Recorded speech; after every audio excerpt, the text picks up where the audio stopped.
नमस्कार साथियों, आप सभी का बहुत-बहुत स्वागत है एग्जाम यार्ड क्लासेज में। समीक्षा अधिकारी, सहायक समीक्षा अधिकारी यानी आरओ 2023 की नई भर्ती के लिए विज्ञापन बहुत जल्द आने की उम्मीद है। शासन स्तर से समकक्ष अर्हता को लेकर के इसकी स्थिति बहुत जल्द स्पष्ट की जा सकती है। यानी अगर कहा जाए तो समकक्ष अर्हता से संबंधित फाइल जो है वो शासन स्तर पर तैयार कर ली गई है। यूपीपीएससी आयोग को जो है वो शासन से इसकी जो है हरी झंडी मिलने की बहुत जल्द उम्मीद है। यानी इस वैकेंसी को आने में, इसका विज्ञापन आने में बहुत वक्त नहीं बचा है। अगर आप समीक्षा अधिकारी, सहायक समीक्षा अधिकारी की तैयारी करना चाह रहे हैं, एक अच्छी तैयारी करना चाह रहे हैं, तो आप लोग इस चैनल को सब्सक्राइब जरूर करिएगा। ये चैनल आपके लिए बहुत फायदेमंद साबित होगा। यहाँ से एक बेहतरीन तैयारी आप लोग कर सकेंगे। तो आइए सबसे पहले जानते हैं इसके बारे में, इस विज्ञापन के बारे में, इस वैकेंसी के बारे में एक सारी जानकारी लेते हैं, क्या क्या कैसे आप आपको तैयारी करनी है। तो आइए सबसे पहले जानते हैं इसके संभावित पद, यानी इसकी संभावित पद जो आने की उम्मीद है, वो कितने पदों पे मतलब इसकी संभावना है आ सकती है। तो संभावित पद जो दिख रहा है वो लगभग 350 से अधिक पदों पर इसकी वैकेंसी आने की उम्मीद है। यानी 350 से कम तो नहीं ही आएगा, अगर आएगा तो 350 से इससे अधिक ही आएगा, इससे कम आने की संभावना नहीं है। तो कुल मिला के एक अच्छी पोस्ट है। इसके पहले जब वैकेंसी आई थी 2021 में आई थी, 2022 में इसकी वैकेंसी ही नहीं आई थी। तो ओवर एज का भी मामला हो जाता है। बहुत से अभ्यर्थी जिनका 1 साल 2 साल बचा रहता है और उनको बहुत उम्मीद रहती है कि आखिरी चांस है मेरा, इसमें हो सकता है कि इसके बाद तैयारी करूँगा निकल जाएगा। तो उनके लिए बहुत ज़रूरी है कि वैकेंसी आए।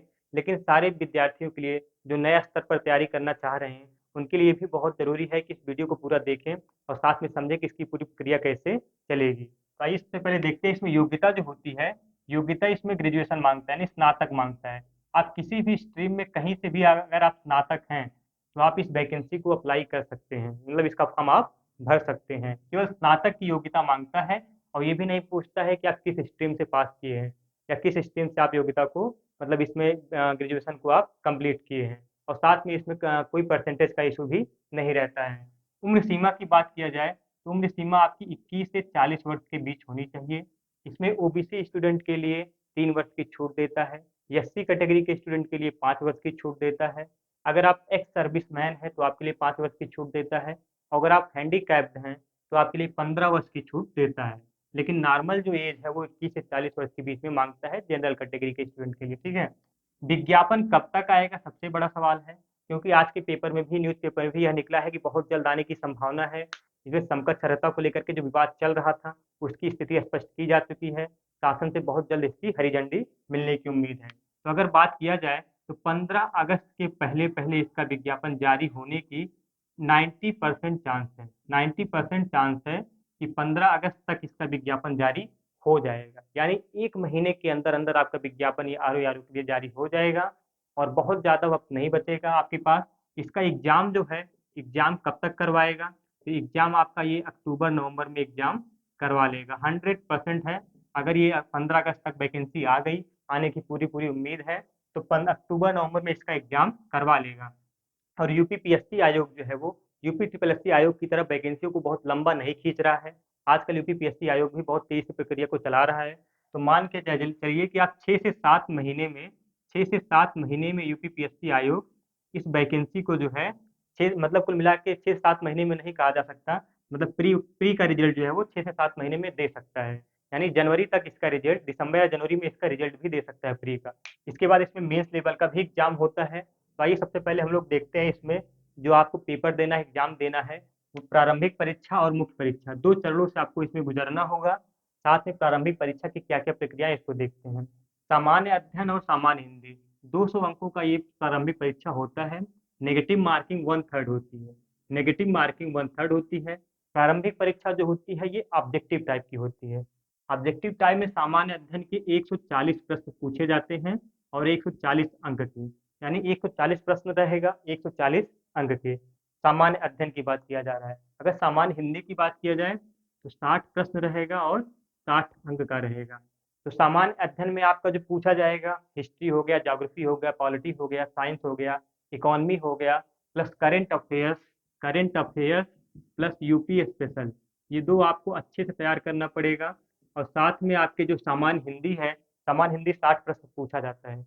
तो आप लोगों को इस चैनल के माध्यम से मैं करंट अफेयर्स और यूपी स्पेशल बहुत ज़्यादा आपको इस डिपेंड करेगा इस एग्जाम में। हो सकता है कि यूपीपीएससी आयोग का मूड बन गया तो यूपी स्पेशल से कम आपके 15 से 20 क्वेश्चन पूछ सकता है। तो आपके लिए बहुत ज़्यादा मतलब यूपी स्पेशल डिपेंड करता है पढ़ने के लिए। तो इस चैनल के माध्यम से आपको करंट अफेयर्स की क्लास, जब इसका एग्जाम परीक्षा नज़दीक होगा तो करंट अफेयर्स की क्लास दी जाएगी, लेकिन उसके पहले आपको यूपी स्पेशल और प्लस सामान्य हिंदी के जो 6 टॉपिक पूछे जाते हैं, 6 टॉपिक में कौन-कौन से टॉपिक होते हैं? विलोम होता है, तत्सम तद्भव होता है, पर्यायवाची होता है, विशेषण एवं विशेष्य होता है, वाक्य एवं वर्तनी शुद्धि होता है, अनेक शब्दों के लिए एक शब्द।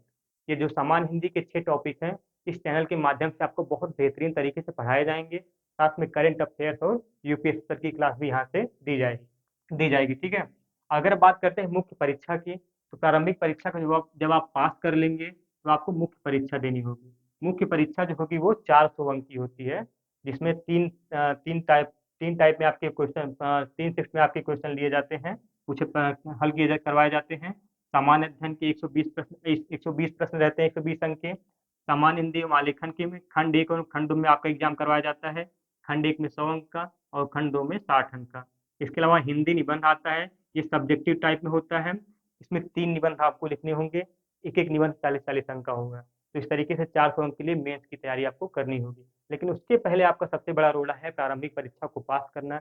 जिस दिन आप प्रारंभिक परीक्षा को पास कर लेंगे, ये मुख्य परीक्षा आपको ज़्यादा कठिन नहीं लगेगा। आपको लगेगा हम बहुत ज़्यादा आसानी से इसको सॉल्व कर ले जाएँगे, इसको निकाल ले जाएँगे। लेकिन सबसे बड़ा जो रोड़ा होता है वो प्रारंभिक परीक्षा होता है और बहुत आसान होता है, बस आपको थोड़ा-सा मेहनत करना पड़ेगा। लगन के साथ 3-4 महीने आपको लगा रहना पड़ेगा। तो आप लोग आशा करते हैं कि इस वीडियो को आप लोगों को समझ में आया होगा, यहाँ से कुछ चीज़ें आपको समझ में आई होंगी। आप लोग चैनल को सबसे पहले सब्सक्राइब करिएगा और साथ में वीडियो को लाइक भी करिएगा। और अगर आप आशा करता हूँ कि आप लोग यहाँ पे करंट अफेयर्स, यूपी स्पेशल, सामान्य हिंदी की क्लासेस जब यहाँ से दी जाएँगी तो आप लोग बराबर इसको ले लेंगे। आप लोगों का बहुत-बहुत शुक्रिया, बहुत-बहुत धन्यवाद।